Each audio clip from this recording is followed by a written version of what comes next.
was arrested in Mississippi for being a freedom rider and sent to a penitentiary. And I am about to tell you what that was like and why we were called freedom riders. But before I do that, I want to ask you, do you ever wonder if you are important, whether you have the power to influence society? In other words, do you think you could make a difference in the struggle against things like injustice? When I was a teenager, I questioned my importance, and then I discovered what was then called the Civil Rights Movement, which ultimately led to my being imprisoned. In fact, what you are looking at now is my prison cell at Parchman Penitentiary in Mississippi, where I did time following my arrest in June of 1961. I'm telling you my story so that you can feel what it is like to be in prison with me, using your empathy, the ability to put yourself in another person's shoes. With empathy and imagination, you will know what it feels like to be locked up with we freedom riders. We were called freedom riders because we rode buses and sat black and white together in segregated buses and in transportation facilities, where in southern states like Mississippi, it was illegal for blacks and whites to live together, forbidden to even sit next to each other. Did you know that? Over 300 of us, mostly students, were arrested. Here, I am looking at photos of some of my fellow freedom riders. But you know, I don't want my story to be only about us. So at the end, I'm also going to tell you about 3 incredible teenagers who believed they could make a difference and have, big time.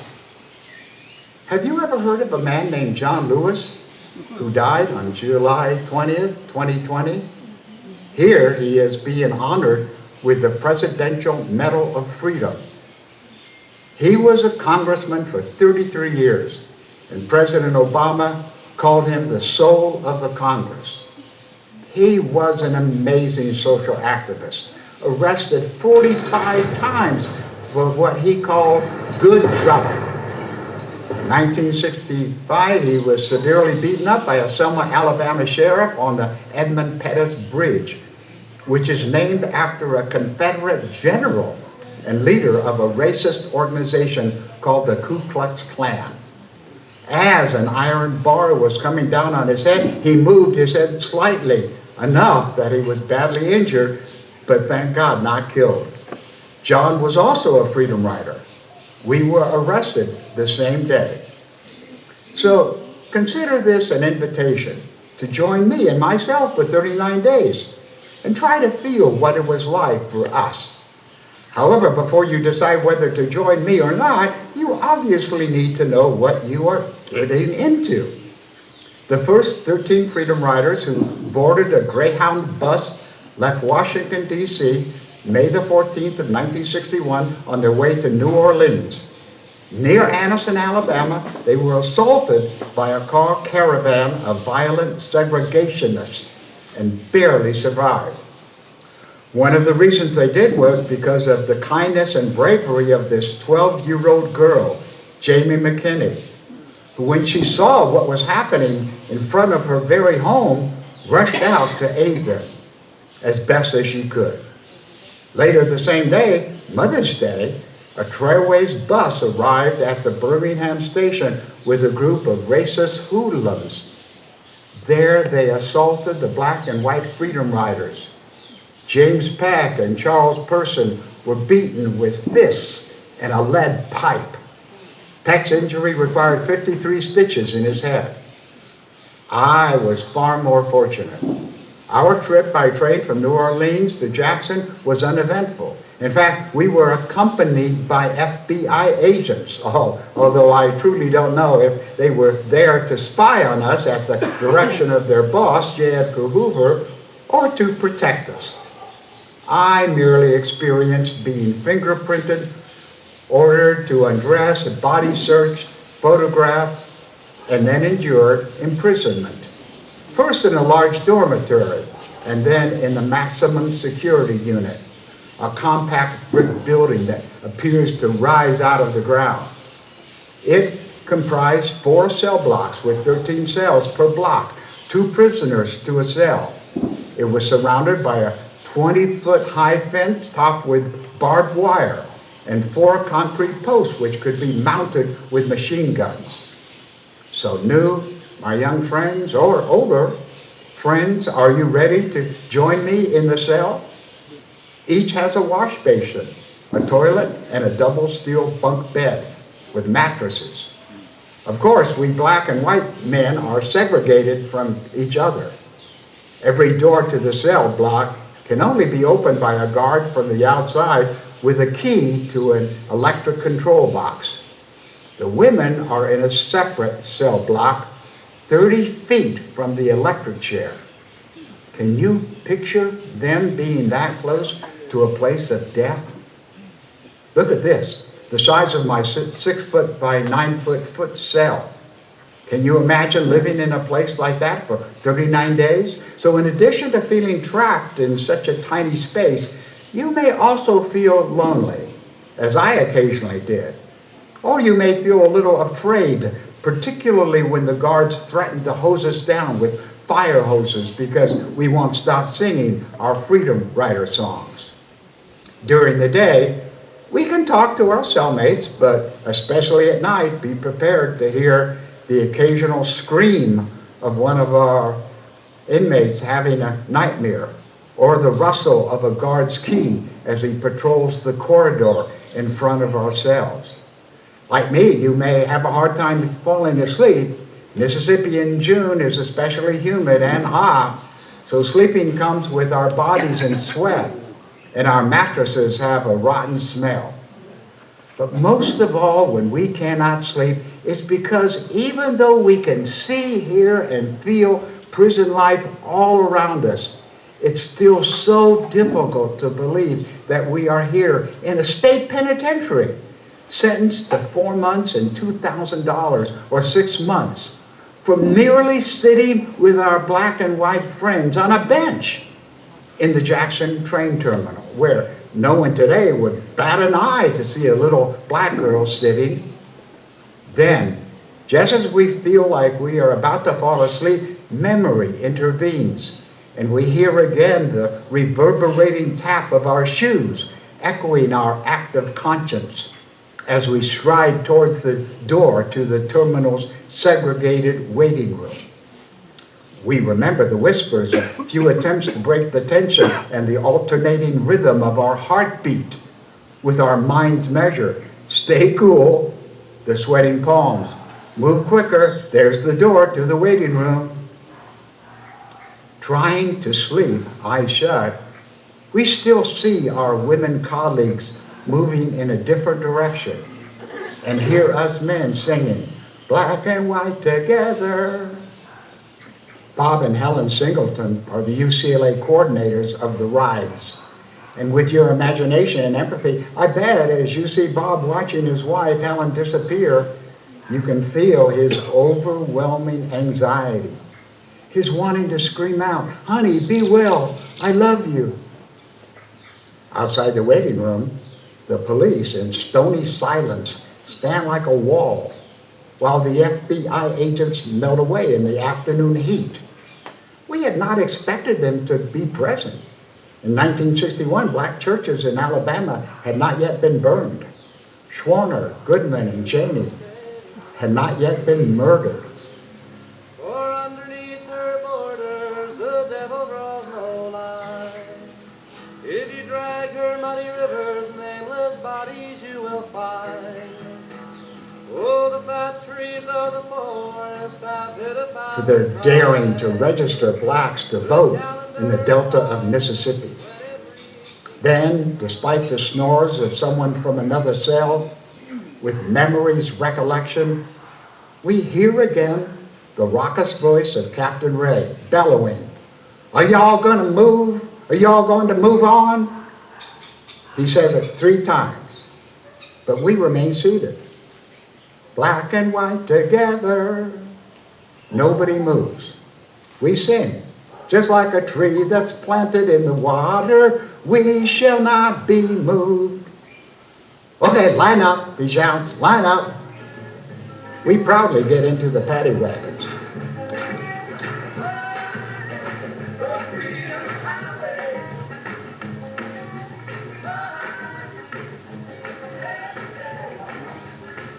Then the words, we shall overcome someday, ring out in unison through barred windows as we see strange towns fly by. Singing provides a sense of solidarity in the face of what seems incomprehensible. Our Freedom Rider friends are a fascinating, brilliant collection of individuals, varied in outlook and background, including our religious identity. Based on a poll we actually conducted, 17 of us were Protestants, 16 were Jews, 8 were Catholics, 3 were Quakers, 4 were atheists, and naturally there were a few who declined to state. Nor were we all students. Some were married with children. When we wake up, it's about 5 in the morning, and already some of our cellmates are starting to talk. Their voices reverberate up and down the cell block corridor. Our discussions range from how to organize a union to a lecture on a fish named kangaroo, or the real lowdown on the boxing game by one of us who was a New Yorker and who had fought in the Golden Glove contests. During one discussion, someone shared, "My mother had a kind of emotional breakdown when she learned that I had signed on to joining the Freedom Rides." His saying that caused us to talk about our parents.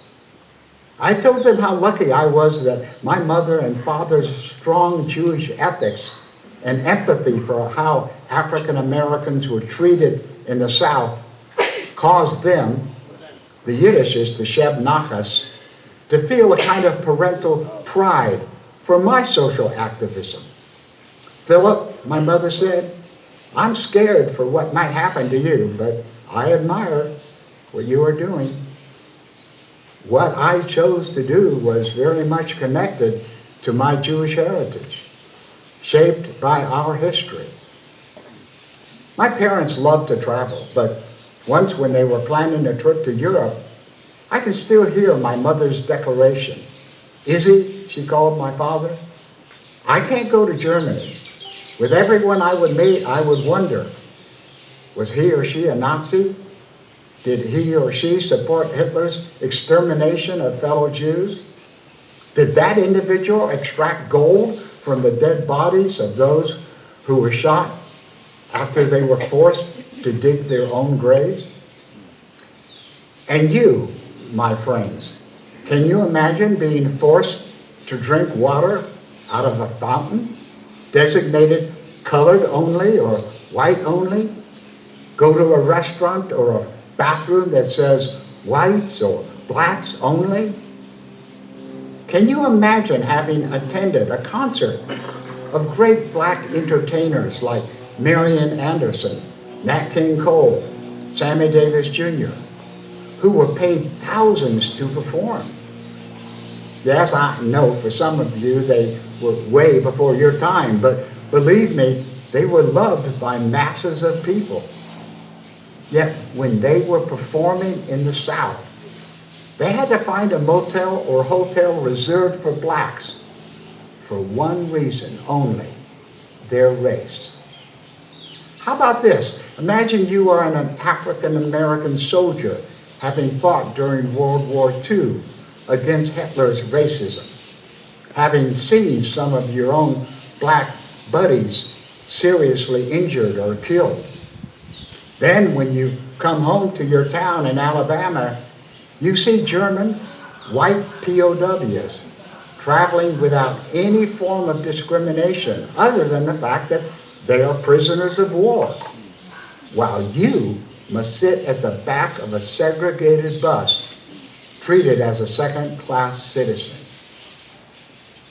Yes, those are some of the reasons I joined the Freedom Rides, because I could not ignore the bigotry in my own country nor disregard the impact my Jewish heritage had on my feelings about racism.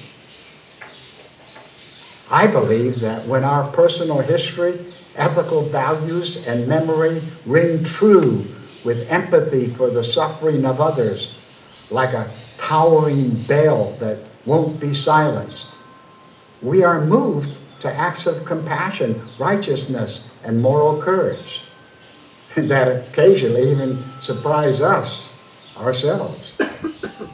In 1961, there was a real fear of nuclear war, which a year later led to a 13-day showdown that brought America and Russia, then called the USSR, to the brink of nuclear destruction.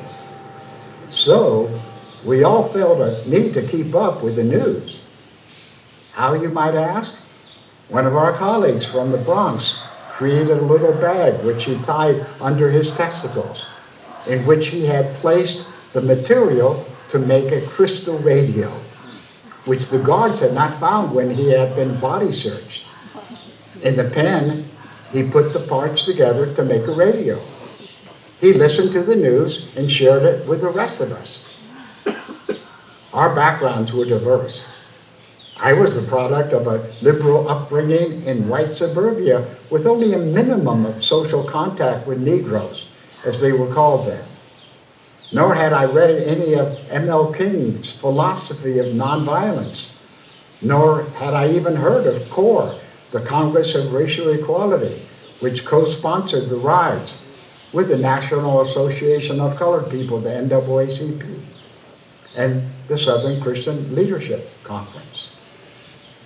What we shared was our mutual conviction that racism and segregation in America, as seen especially in the Jim Crow South, was immoral and unjust. Agreeing to join the Freedom Rides meant that we also agreed to accept the movement's commitment to an ethic of nonviolent resistance to possible aggression or violent behavior that might be inflicted upon us. In fact, we had to attend seminars on passive resistance, one of which involved being taken to a bar near the University of Southern California, where we were physically harassed in an effort to intimidate us to see if we would exercise the appropriate passive resistance. I was 21 and a rabbinic student. 2 or 3 black strangers approached me at the bar. "Hey man, dig this whitey." They pressed up against my body. "Look at these dirty white hands." They held up my fingers for all to see as if they were explosive missiles about to ignite the darkness that surrounded us. So my friends, if you join this social justice movement, you must be prepared to survive what may come your way with moral courage, peacefully, nonviolently. What Mahatma Gandhi called ahimsa, which means responding to your enemy's behavior with love. It was that ethic that inspired the beliefs and actions of M.L. King, who supported but did not participate in the riots. In fact, he had advised us, quote, "You must keep your resistance on the highest level of dignity and discipline. Freedom riders must develop the quiet courage of dying for a cause," close quote. Looking back on it now, I was probably better off not having heard the second part of King's advice. In prison, that ideology and training helped us deal with the harassment we endured, which included the guards shaking every cell door at 4:30 in the morning and denying us anything to read except the King James Bible and the white man's viewpoint, a segregationist tract by Carlton Putnam, the then head of Delta Airlines. We were only let out of our cells to take a shower twice a week, nor were we allowed any privileges such as purchase of items or food from the prison store. More importantly, we could only write and receive 1 letter a week, which was censored, and no packages or visitors except for that of a Catholic priest and Rabbi Perry Nussbaum from Jackson, who, against the wishes of his congregants and fellow clergy, courageously made a weekly round trip of 260 miles to visit any freedom rider who had requested a visit. For Perry's indomitable commitment to social justice and equal rights, he paid a heavy price. First, his synagogue, Temple Beth Israel of Jackson, was bombed, and then his home. There was no styrofoam tray. The food was pushed through the space in our cell door on a metal tray. We were given 5 minutes to gulp it down. The everyday white potatoes, beans, fat back pork, and white pasty bread, which some of our colleagues creatively molded into chess pieces. If you like variety in your food, forget it. The evening meal is simply a rehash of the noon meal, served cold. You will not get any fresh vegetables or fruit. So, like me, when I was released, you too will leave with bloody gums caused by a lack of vitamin C from what is called scurvy. So, do you think you will miss the food that you enjoyed? It was our daily practice before or after we ate to sing. On one occasion, rather than obey an arbitrary order to stop singing, we let loose with a chorus of Freedom Rider songs. As punishment, our mattresses, sheets, etc. were taken away for 3 days, and the blowers turned on all night, making it difficult to sleep on the cold metal bunks without any covering. So I'm wondering now, my viewers, will you comply or to stop singing, or will you continue to sing with the rest of us? Your decision is an important one because giving up our mattresses deprived us of one of our few physical comforts. But like singing, it also gave us a sense of collective purpose, discipline, and resolve, spiritual ingredients that contribute to our survival in a hostile environment. At midnight on July 22nd, that hostile environment almost turned deadly for our Grow colleagues. After protesting their all too often humiliating treatment that included being called and boy, they began singing. For that, 47 of them were forced into 2 6-by-6-foot solitary cells and left there until they began to suffocate. As cruel as the guards could be, occasionally we got to see them as fellow human beings. I still remember vividly standing in my cell, listening to one of them explain his feelings about which for him included the affection he felt for the black servant, Mammy, who largely raised him. It was a surprising emotional experience for those of us who chose to listen to him.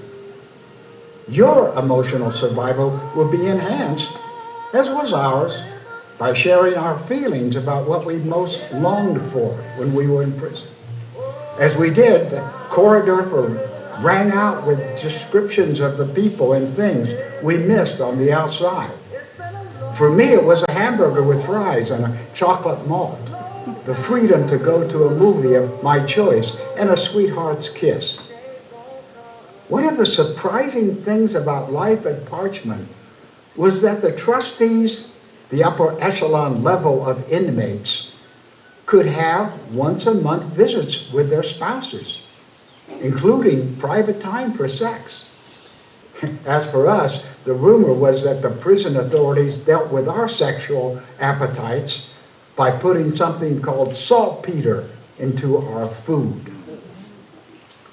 One's all-consuming fear was that someone would screw up and our bail would not be posted.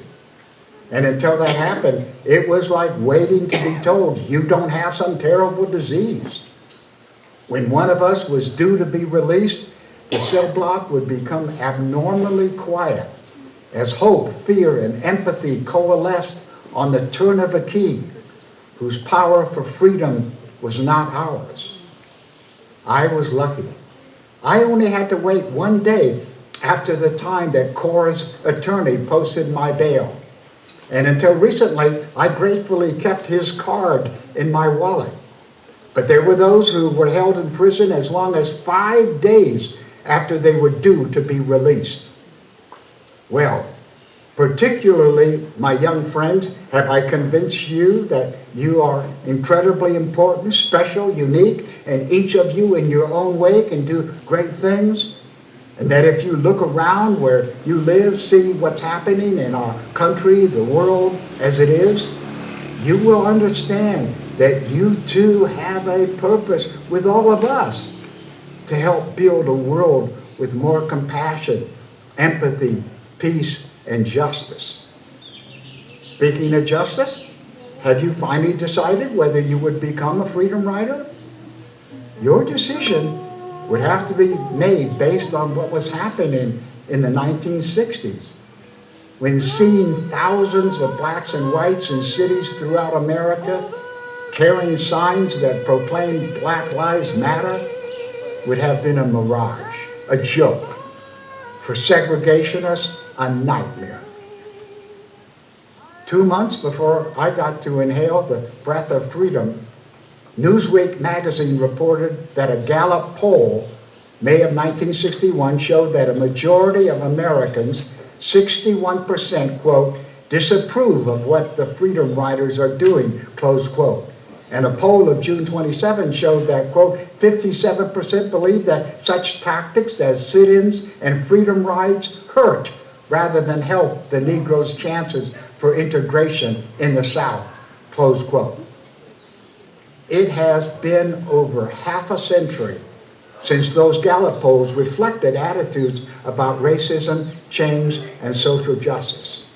And at our Freedom Rider 50th reunion in May of 2011, I saw and felt the hugs of love and appreciation from both blacks and whites in Jackson, Mississippi. Things have changed, as exemplified by Governor Barber's breakfast for us, where he actually apologized for our arrests.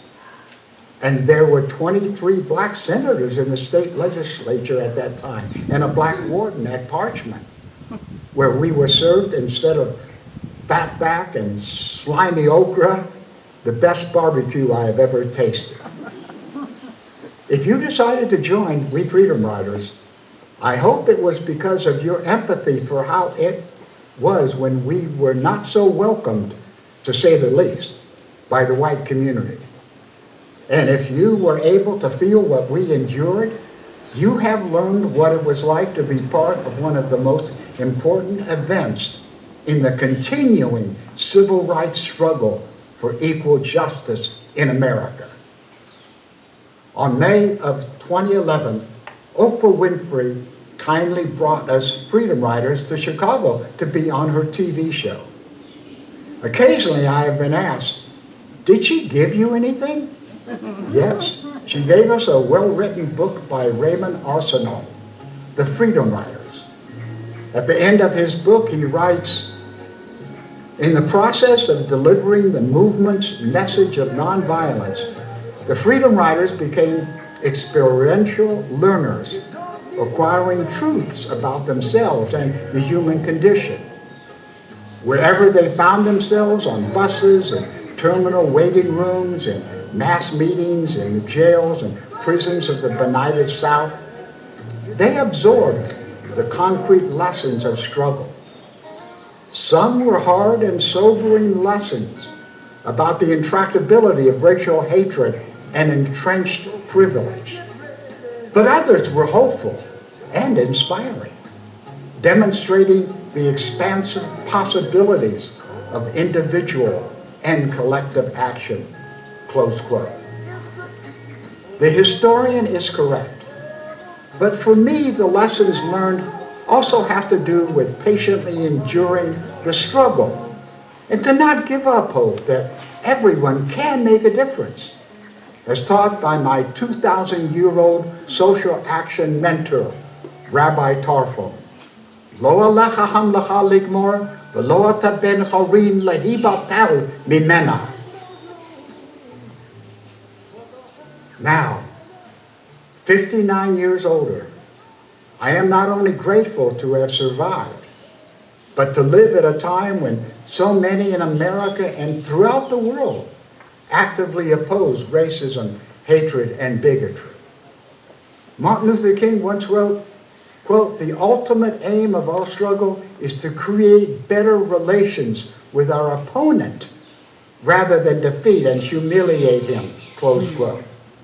Now at 83, I know that to survive defeat, humiliation, and suffering is often just a matter of sheer good luck. It also requires patience and faith, and especially the attribute of moral courage, as seen with these teenagers. Amika George, at 17, was so appalled that many girls were too poor to have sanitary products during their period.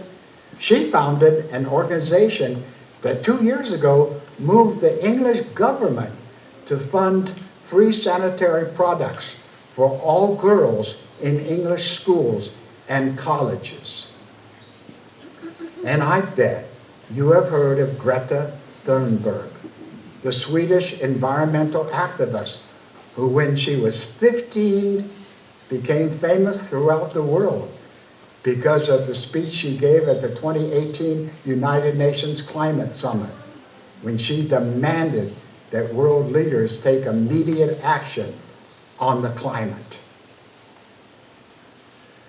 Lastly, one of the most incredible teens of all times is Anne Frank, who I'm sure you have heard of. When she was 16, just before she was taken away to die at Auschwitz, the Nazi extermination camp, she wrote in the front cover of her diary these simple words: "Be kind and have courage." What more can be said about the moral courage that everyone is capable of making a difference, as with each of you, in your own way? My friends, young and old, thank you for accompanying me as I shared this life-altering experience with you.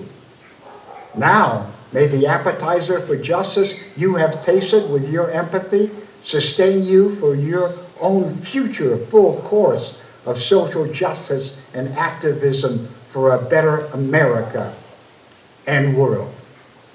And if you are a teacher or a student, and I am honored to be invited to visit your classroom via Zoom, I look forward to answering your questions and hearing your thoughts and decision as to whether you would have joined me in my prison cell. Now, will you join me in singing? What side are you on, boy? What side are you on? They tell me here in Jackson there are no neutrals yet. You're either a freedom rider or a Tom for Governor Ross Barnett. My father was a freedom fighter, and a fighter's son is I. And I'm gonna keep on fighting here until the day I die.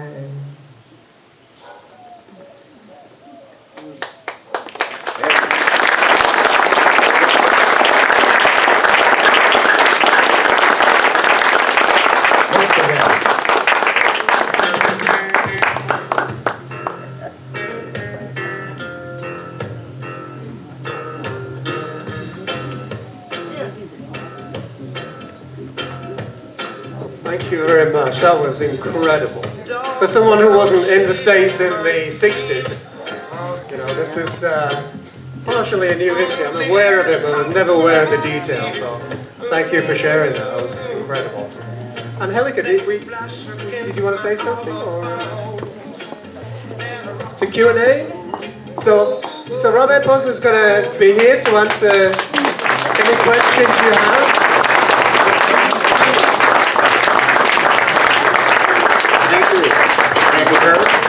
If you have a question, please raise your hand and let me come to you with the mic so everyone can hear your question. And with that, we'll go. I don't have a question, but I found that extremely moving and pertinent to nowadays with all the changes and all the fighting. Thank you very much for presenting this, Philip. It was absolutely wonderful. Thank you. I would like to introduce an issue. Can I be heard okay? Yes. As you probably figured out, I wrote the movie for young people, for children. The whole thesis was to ask them, would they, having seen and experienced what it was like, would they join me in my prison cell? And so it's always kind of fun when I'm with a group of adults to ask you, had you been there at that time, would you have joined us as a freedom rider or in the civil rights movement? So if anybody would like to answer that question or deal with it, it's important. Well, in my case, when Is that heard? Is it on? Can you hear me? I was in a situation in a very racist community, and educational films like this are similar to a program we had with the Freedom Riders in southern Wisconsin. And what was frustrating, and it still bothers me, is those type of educational films. And I was 15, and I wanted to be there. But there's no way when you're underage and you've got parents who wouldn't let you go, but you knew it was the right thing to do. You know it, but it's something else that takes a step forward. You know, I look back and I think, well, I could have just left, you know. But I didn't, but it's always been something that's been on my mind for my entire life, is the injustice. You know, and not just with blacks, from every minority, whether it's sexual orientation, whether it's religion, you know, it just goes on forever. We don't have a just war. Bien dicho, well said. We have a question back here.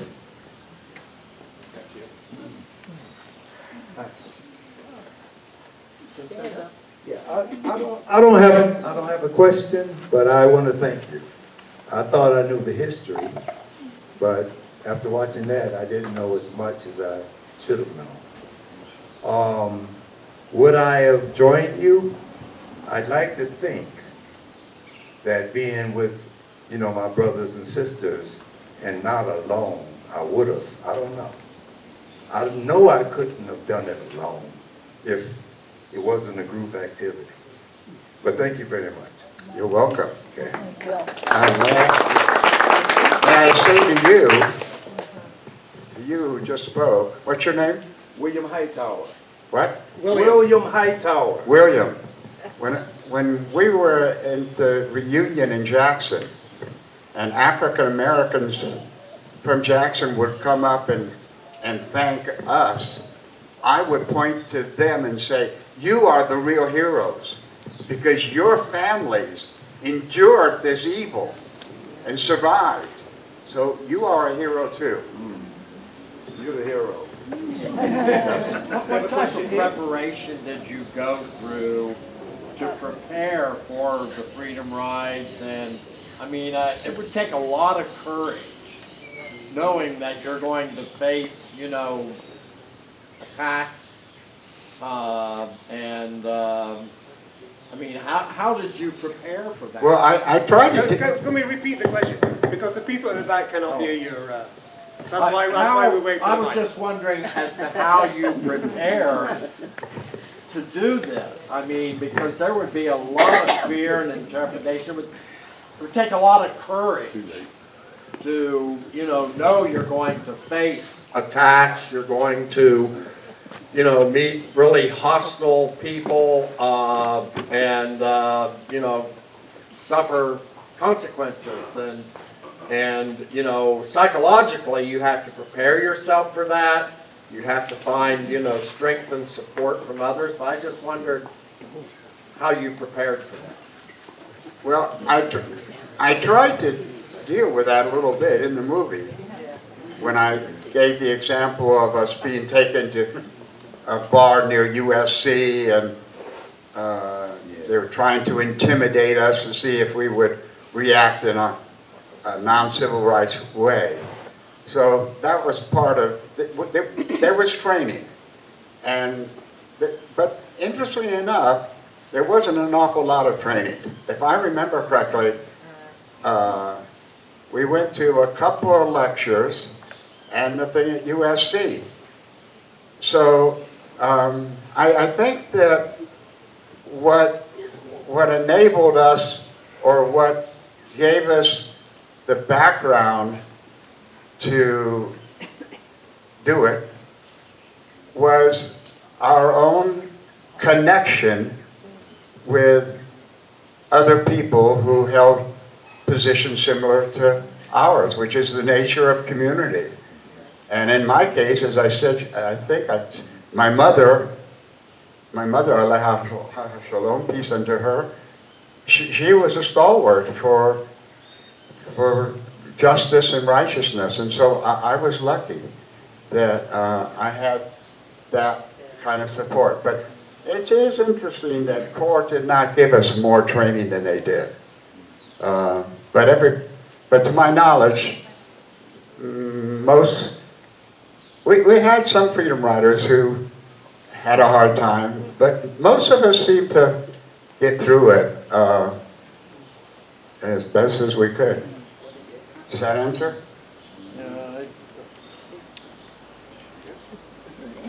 Okay. Reverend Posner will be available for that later, but yeah. The mic before he started talking. Okay. Okay. We'll try and get to everyone. Hi. Thank you so much for being here, and thank you so much for the film. It's very, very moving. It brings up a whole lot. I was in the 60s, obviously, and I was an activist, kind of. And in the late 60s, I did go to march in Washington, took a bus down from New York with all the other college kids that we were doing that. And with CORE and SNCC and all kinds of things that we were learning about at that time. But no, I would not. I don't have the courage for that. And I have the background of the Holocaust to think about. And today, what's going on with anti-Semitism around the world and in this country, on college campuses, I wonder. Because the black and the Jewish and the LGBT community, it's all connected. It's all about minority, it's all about, the other and made into the other. So I commend you for your courage and for your commitment. And I'd love to have further conversation with you. Thank you for being here. We'll see this gentleman here with his hand up. Quite at least. You have a question? Yeah. In your film, you said that at least 60% of people thought that the sit-ins were harmful to the civil rights movement. And I was wondering how that affected momentum, and how polls and surveys and stuff and misinformation is used today to hurt momentum with movements. So the question is, how did that poll affect us? Yeah. Nada. Basically because we were committed to what we knew had to happen. And if there were a bunch of Americans who rationalized evil by saying that those of us who were sitting at lunch counters or freedom riding, etc., were making a mistake, that was their problem. We were there to express our commitment to an injustice that we saw. Good question, thanks. Thank you. By the way, when our host talked about Open Circle, this is what we hope Open Circle will always be about. The interchange of people's ideas and values and, you know, getting to know each other better. Have a question? I have a question, and no, I would not have been a freedom fighter. But I think people forget that the freedom fighters had to be housed, they had to be fed, they had to be transported. How did they eat? It was the women. Yes. And the black women who provided the housing, who provided the food, who provided the inspiration too. So, no, I wouldn't go and I'd say, oh, I'm not going to stand in no line and let some dog try to bite me. But I will participate, I will share, I will help, I will support. So, freedom fighters weren't alone. They didn't do it by themselves, okay? They did it with help and support from the black community. And the black community were the women.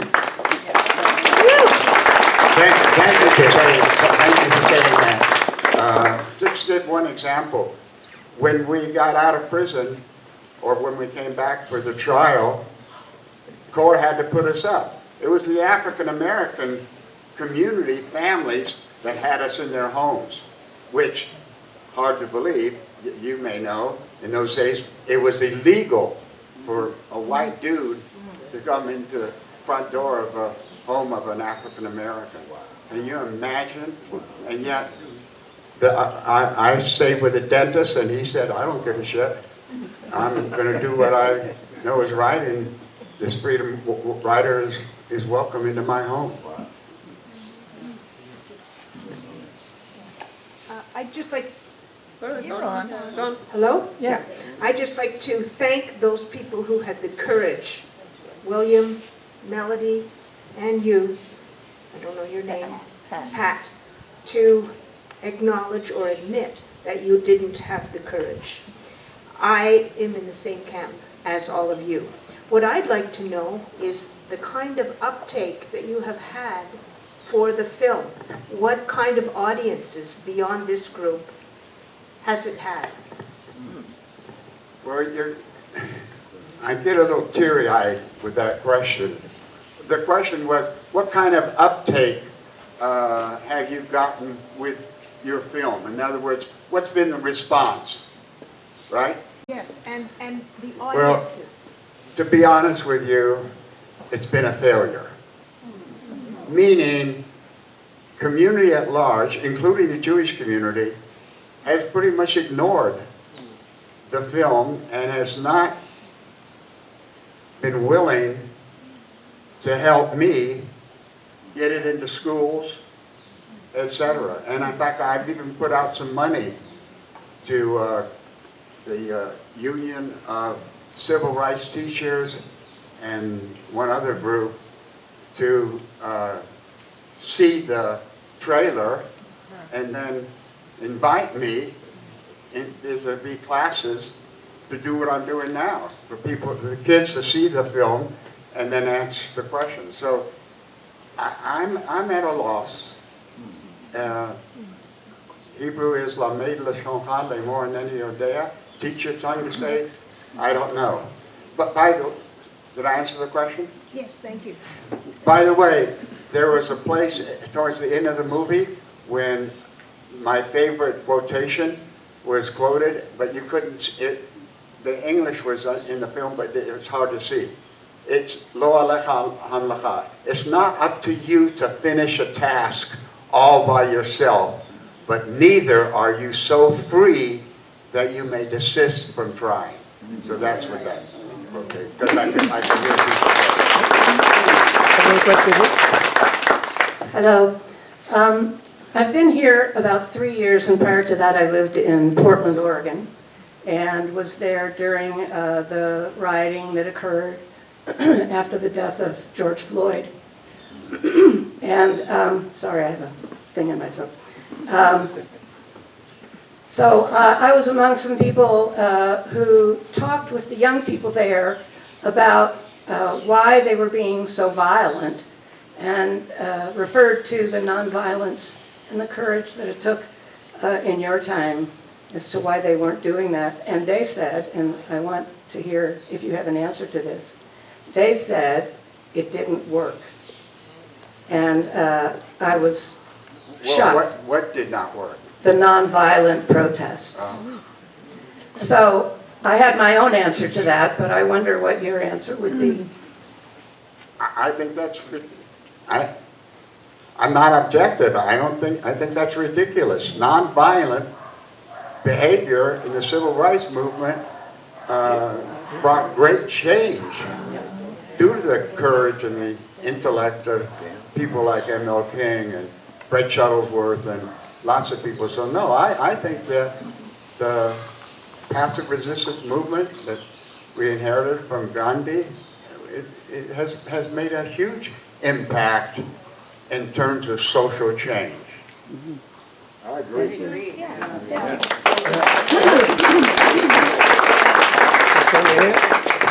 I was thinking that, I think this should be more than just about,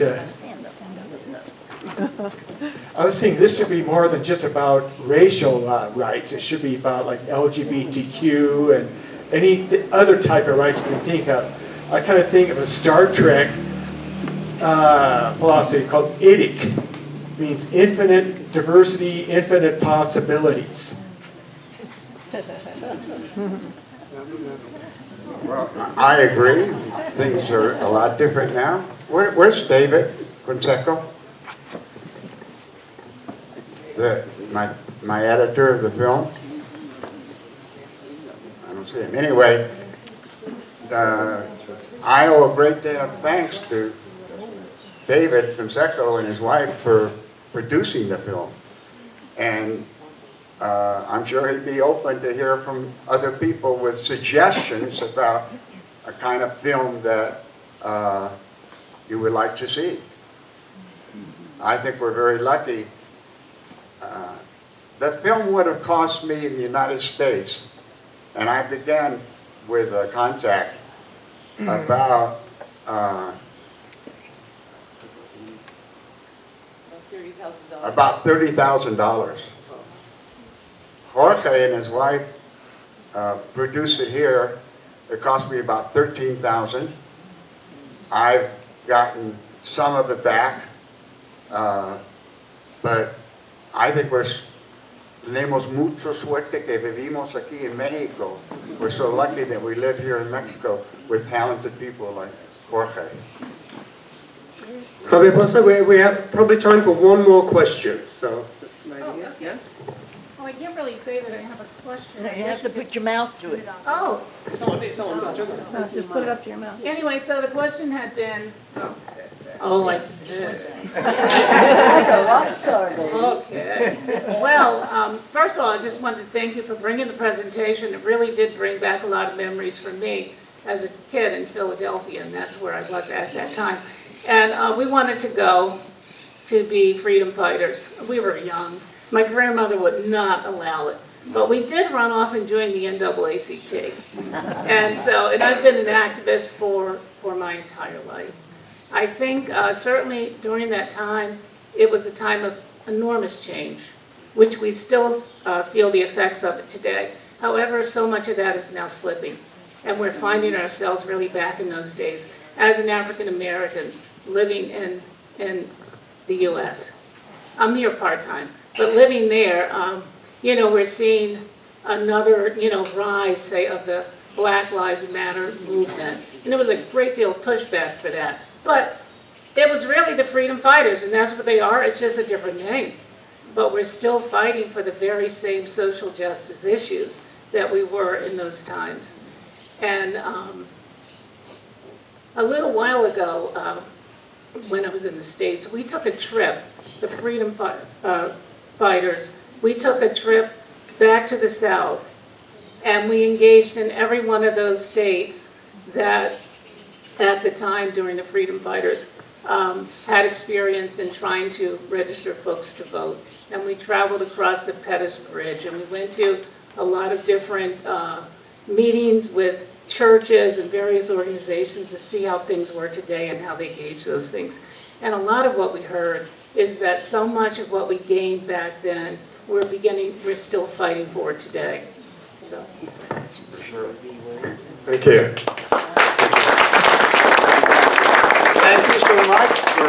great dialogue and opportunity to share the past and hopefully help make change for the future in terms of the evils and the weird stuff that's going on in our country. Be involved, act. That's going to make the difference. Thank you. Thanks. Thank you very much.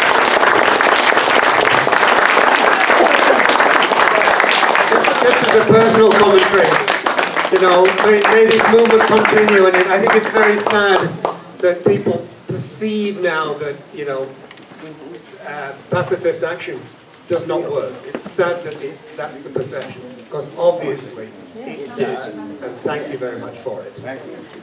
And now we have Angelica, I think it's Angelica, yeah? Who's going to wrap up with, tell us a little more about the film festival. Hi everyone, good morning, afternoon I think. Well, first of all, we want to thank all of you for being here, for watching this film that we made and presented and we're very, very proud of. We would like to thank the Lake Chapala Society for allowing us to have this beautiful space to show it, to all of you for watching it, to Amira Gongora and Anima Mandi for all their collaboration with us. And we would like to really quickly tell you about a little project we have on the side of the festival. In this festival, we had, as you can see, 3 films that we were showing, and this first edition of CIF 23 was luckily very, very successful. So we are hoping and looking out for having a CIF 24, a second edition. And for that to be able to happen, we have created a scholarship, a fund called Scholarship Hecho en el Lago, which we ask for people that live here, either that are foreigners or Mexican people, to send to us stories that they want to tell. Either it is scripts that they have or concepts that they have. And we have received quite a few, so we're very thankful for that. And today we are going to be announcing the 4 projects that we are going to be creating in the span of next year to present in the next edition of the festival. And for that to happen, we are looking to have the funds to be able to create and to make these movies. The producer company that helped create this festival, Filmos S.A., will be providing all of the material, all of the human work in order to create these films. The creators of the film will put another part in, and we are looking to be able to have a vast majority of films and to be able to really choose projects that speak to all of the community and that really send a message that speaks about what we want to say and that really show our Rivera, which is the space that we are choosing to create and to showcase in all of this festival. So also Carmen is going to tell us more about the filmmaking and the screenwriting of her project. Yeah, so for the scholarship, we have actually kits that we're planning on selling. It's called Buy a Kit, Make a Film, and the cost is $100. You get a shirt, you get $100. Yeah, you get a shirt, you get a bag, you get a cup, a mug, and yeah. So and with that money, we're planning on making the films for the next edition of the festival.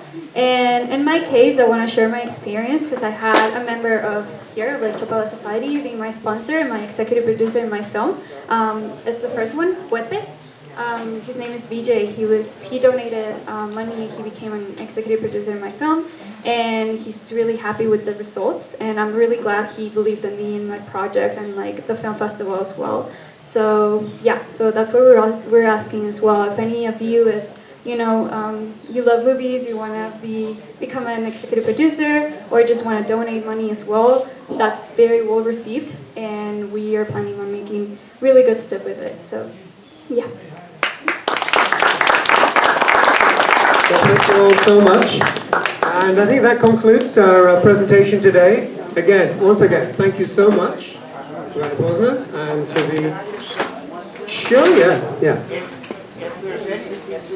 If any of you have some ideas how to get B'nai B'rith, NAACP, other major civil rights organizations to at least look at my film, let me know, because I've been unable to. I just closed doors, I send them the trailer, right?